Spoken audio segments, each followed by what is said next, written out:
Hello बच्चों, कैसे हो आप लोग। मैं उम्मीद करता हूँ आप लोग बहुत ही अच्छे होंगे।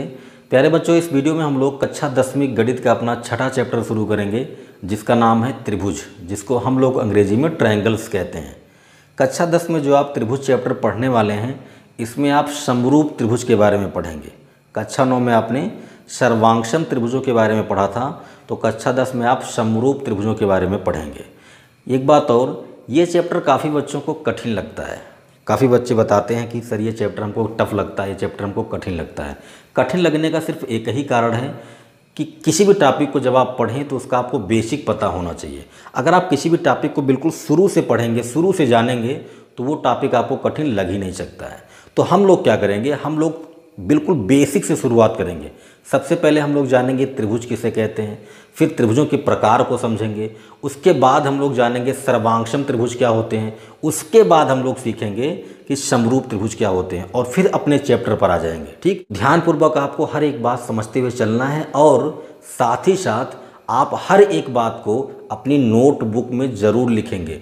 क्योंकि होता यह है कि जब आप कुछ दिनों तक उस टॉपिक को छूते नहीं हैं, जैसे होगा यही, अभी आप छठा चैप्टर पढ़ रहे हैं, 7वां पढ़ेंगे, 8वां पढ़ेंगे, 9वां पढ़ेंगे, तो फिर ये छठा चैप्टर तो कुछ दिन के लिए आप होल्ड कर देंगे ना, रोक देंगे ना। तो जब दोबारा आप रिवाइज करने के लिए आएंगे तो आपको काफ़ी चीज़ें भूल जाएंगी। तो जब आपको काफ़ी चीज़ें भूल जाएंगी तो इस दौरान आपका वो नोटबुक आपके काम आएगा। जब आप लिखे रहेंगे उसमें, तो आप पलट के देख लेंगे कि हमने क्या पढ़ा था, क्या लिखा था, तो आपको सारी बातें याद हो जाएंगी। तो नोटबुक में ज़रूर लिखें और हर एक बात को ध्यानपूर्वक समझें। तो इस वीडियो की शुरुआत करते हैं, और इस वीडियो में हम लोग ज़्यादा नहीं बात करेंगे, सिर्फ त्रिभुज किसे कहते हैं ये समझेंगे और त्रिभुज के प्रकारों को समझेंगे। ठीक है, तो चलिए शुरू करते हैं।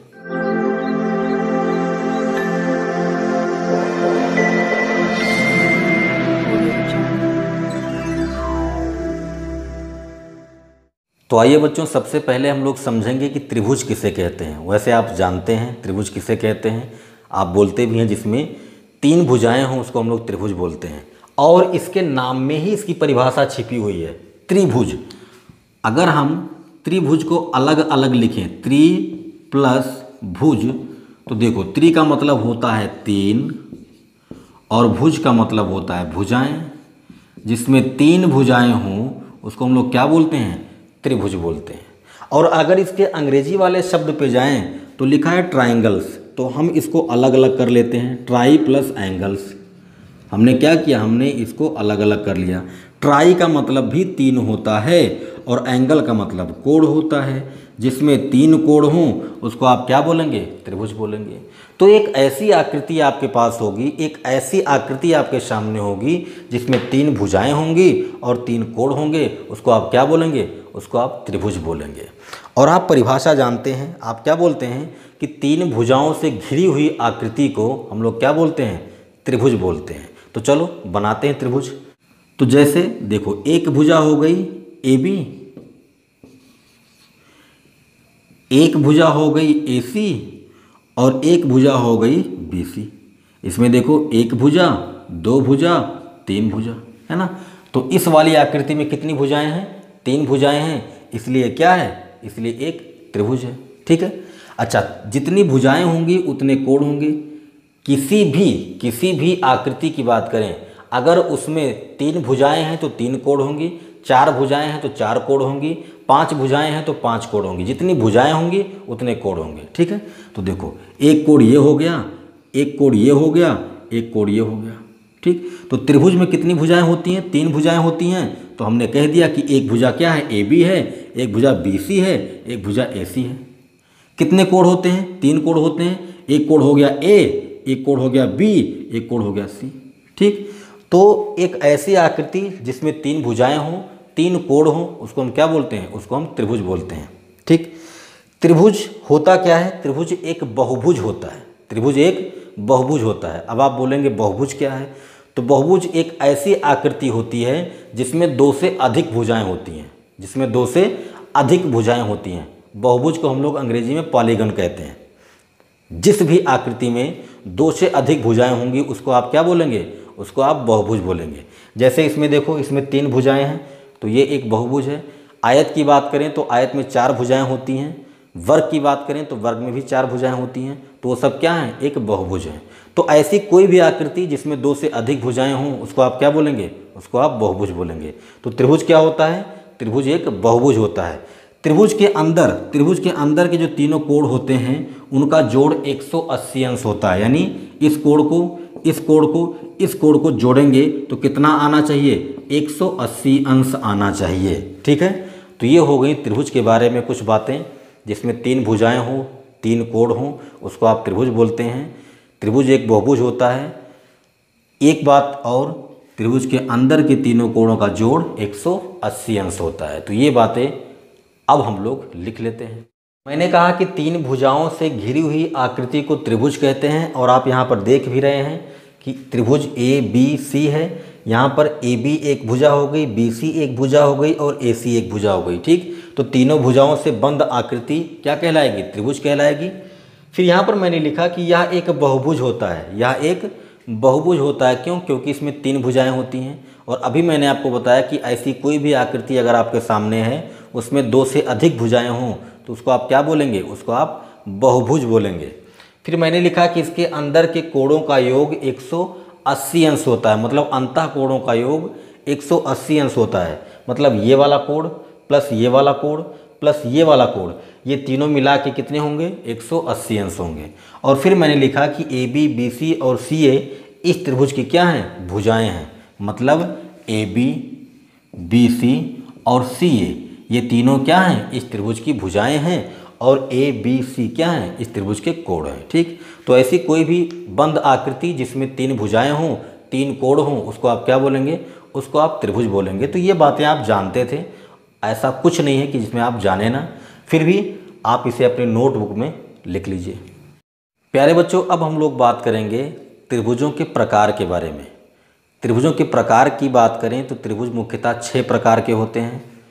पहला हो गया समबाहु त्रिभुज, दूसरा हो गया समद्विबाहु त्रिभुज, तीसरा हो गया विषम बाहु त्रिभुज, चौथा हो गया समकोण त्रिभुज, पांचवा हो गया न्यून कोण त्रिभुज और छठवां हो जाएगा अधिक कोण त्रिभुज। ठीक, तो त्रिभुज मुख्यतः 6 प्रकार के होते हैं। आइए हम लोग एक एक को बारी बारी से समझते हैं। ठीक है, तो मैंने कहा कि त्रिभुज मुख्यतः 6 प्रकार के होते हैं। सबसे पहले हम लोग बात करेंगे समबाहु त्रिभुज के बारे में। समबाहु त्रिभुज को हम लोग अंग्रेजी में इक्विलैटरल ट्रायंगल बोलते हैं। नाम से स्पष्ट है कि जिसकी तीनों भुजाएं समान हो, जिसकी तीनों भुजाएं बराबर हों, उसको आप क्या बोलेंगे? समबाहु त्रिभुज बोलेंगे। भाई त्रिभुज है तो इसमें 3 भुजाएं होंगी, और अगर तीनों भुजाएं बराबर हैं तो उसको आप क्या बोलेंगे? समबाहु त्रिभुज बोलेंगे। जैसे आप त्रिभुज ABC को देखिए, ये वाली भुजा कितनी है? A, ये वाली भुजा भी कितनी है? A, और ये वाली भुजा भी कितनी है? A। तीनों भुजाओं की लंबाइयाँ समान है, मतलब ये भी A है, ये भी A है, ये भी A है। तो ये कैसा त्रिभुज हो गया? समबाहु त्रिभुज हो गया। और एक बात इसके साथ होती है कि समबाहु त्रिभुज के सभी जो कोण होते हैं ना, वो भी बराबर होते हैं। भाई अगर तीनों भुजाएं बराबर हैं तो उनके कोण भी बराबर होंगे। अगर 2 भुजाएं बराबर हैं तो उनके सामने के दोनों कोण भी बराबर होते हैं। तो अगर ये तीनों भुजाएं आपस में बराबर हैं तो तीनों कोण भी बराबर होंगे। तो तीनों कोण बराबर अगर हैं तो कितने अंश के हो सकते हैं? भाई तीनों का जोड़ कितना आना चाहिए? 180 अंश आना चाहिए। तो तीनों बराबर होंगे तो तीनों 60-60 के हो गए, तभी तो इन तीनों का जोड़ आएगा 180 अंश। तो इसीलिए समबाहु त्रिभुज के जो तीनों कोण होते हैं अंदर वाले, वो कितने अंश के होते हैं? 60 अंश के होते हैं। क्यों? क्योंकि ये तीनों आपस में बराबर होने चाहिए और इन तीनों का जोड़ 180 अंश आना चाहिए। ठीक है, तो ये हो गया समबाहु त्रिभुज। दूसरे नंबर पे आता है आपका समद्विबाहु त्रिभुज। इसको हम लोग बोलते हैं आइसोसेलेस ट्रायंगल। नाम से स्पष्ट है, जिसकी 2 भुजाएं समान हो उसको आप क्या बोलेंगे? उसको आप समद्विबाहु त्रिभुज बोलेंगे। जिसकी 2 भुजाएं समान हो उससे हम लोग समद्विबाहु त्रिभुज कहते हैं। इसके भुजाओं के सामने के कोण भी समान होते हैं। जाहिर सी बात है, मैंने अभी आपको बताया कि अगर भुजाएं समान हैं तो उसके सामने के कोण भी समान होंगे। आप इस त्रिभुज को देखिए, त्रिभुज ABC है, इसमें 2 भुजाएं समान हैं, AB और AC। AB की लंबाई भी A है और AC की लंबाई भी A है। तो ये 2 भुजाएं समान हैं, इसलिए त्रिभुज ABC आपका क्या हो गया? समद्विबाहु त्रिभुज हो गया। लेकिन अगर ये 2 भुजाएं समान हैं तो इसके सामने के कोण भी समान होंगे। इसके सामने का कोण ये वाला, इसके सामने का कोण ये वाला। तो अगर ये वाला x अंश का है तो ये भी x अंश का होगा। बात आई समझ में? समद्विबाहु त्रिभुज में 2 भुजाएं बराबर होती हैं, उनके 2 कोण भी बराबर होते हैं। तो ये जितने अंश का होगा उतने अंश का ये भी होगा। अगर ये 55 अंश का हो गया तो ये भी 55 अंश का होगा। ठीक है, अच्छा एक बात और इसमें है कि इसका जो शीर्ष है, शीर्ष मतलब बिल्कुल जैसे हम लोगों का सिर होता है वैसे इस त्रिभुज का क्या है, ये शीर्ष है। तो अगर इस शीर्ष से हम क्या करें, एक लंब डाल दें, एक लंब डाल दें। लंब डालने का मतलब होता है कि ये जो लाइन यहाँ पर आई है, यहाँ पर आई है, ये क्या करेगी, ये यहाँ पर 90 डिग्री का एंगल बनाएगी। ये क्या करेगी, 90 अंश का कोण बनाएगी। तो अगर हम शीर्ष से कोई भी एक लंब डाल दें तो होता क्या है कि शीर्ष के कोण को वो बराबर बराबर भागों में बांट देता है। जैसे अगर ये कोण आपका पहले 70 अंश का रहा होगा तो ये 35-35 में बट जाएगा, दो बराबर भागों में बट जाएगा। तो यहाँ पर मैंने लिखा कि इसके शीर्ष से लंब डाला जाए तो शीर्ष बराबर बराबर बट जाता है। आप देख सकते हैं कि ये वाला कोण y है तो ये वाला कोण भी क्या है, y है। ठीक, तो ये हो गई समद्विबाहु त्रिभुज जिसकी दो भुजाएं समान हो, उसको आप समद्विबाहु बोलेंगे। अगर दो भुजाएं समान हैं तो उनके सामने के कोण भी समान होंगे। और अगर इसके शीर्ष से कोई लंब डाला जाए तो इसका शीर्ष बराबर बराबर भाग में बंट जाता है। मतलब अगर ये पूरा पहले 70 अंश का रहा होगा तो अब 35-35 अंश में बंट जाएगा। ठीक, यहाँ पर मैंने लिखा है कि समबाहु त्रिभुज समद्विबाहु त्रिभुज होते हैं। क्या ये बात सही है? जो समबाहु त्रिभुज होते हैं वो समद्विबाहु त्रिभुज होते हैं, बिल्कुल कह सकते हैं। भाई समद्विबाहु के लिए क्या जरूरी है कि ऐसा कोई त्रिभुज हो जिसमें दो भुजाएं समान हो। तो समबाहु में तो तीनों समान होते हैं, समबाहु में तीनों बराबर होते हैं ना।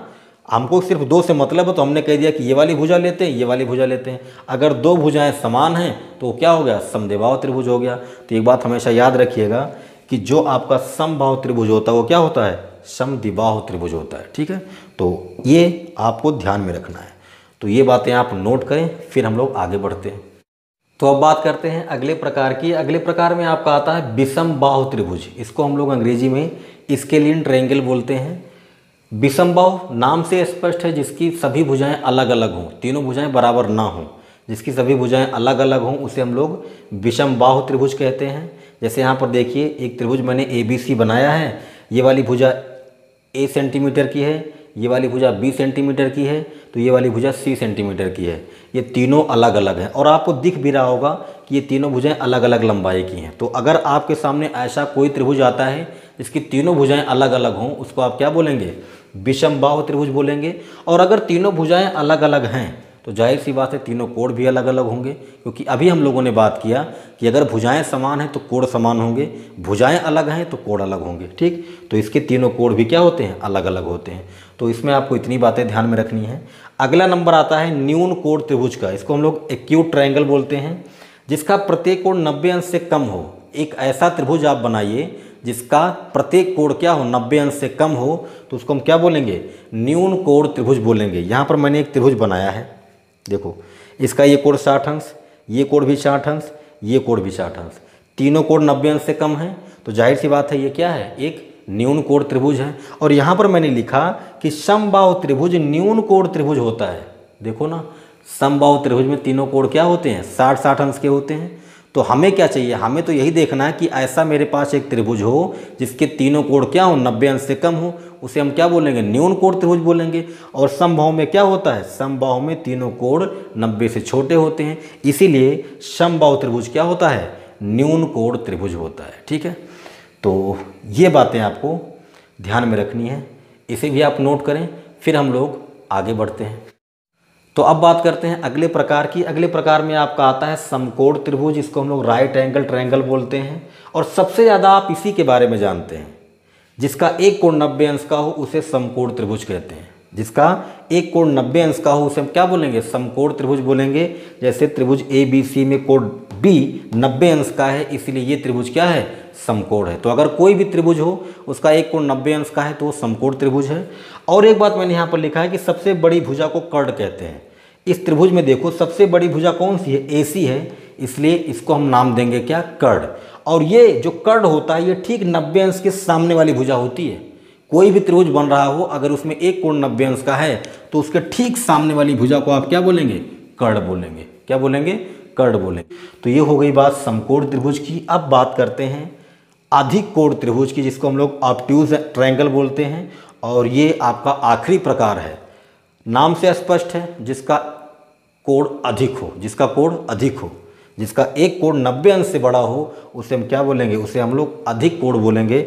आप देखिए यहाँ पर मैंने त्रिभुज बनाया है ABC, इसमें जो कोण B है वो 120 अंश का है जो 90 अंश से बड़ा है, इसलिए ये वाला त्रिभुज क्या हो गया आपका अधिक कोण त्रिभुज हो। अब आपका काम ये है कि अब आप इन्हें नोटबुक में लिखें और आपको हमेशा ये बातें ध्यान में होनी चाहिए, ठीक है। तो इस वीडियो में हम लोगों ने पहले ही कहा था कि हम लोग बेसिक बातें सीखने वाले हैं, त्रिभुज क्या होते हैं, त्रिभुज के प्रकार क्या होते हैं, तो बातें हमने सीख ली हैं। अब हम लोग अगले वीडियो में बात करेंगे सर्वांगसम त्रिभुजों के बारे में, ठीक है। तो मिलते हैं नेक्स्ट वीडियो में, थैंक यू।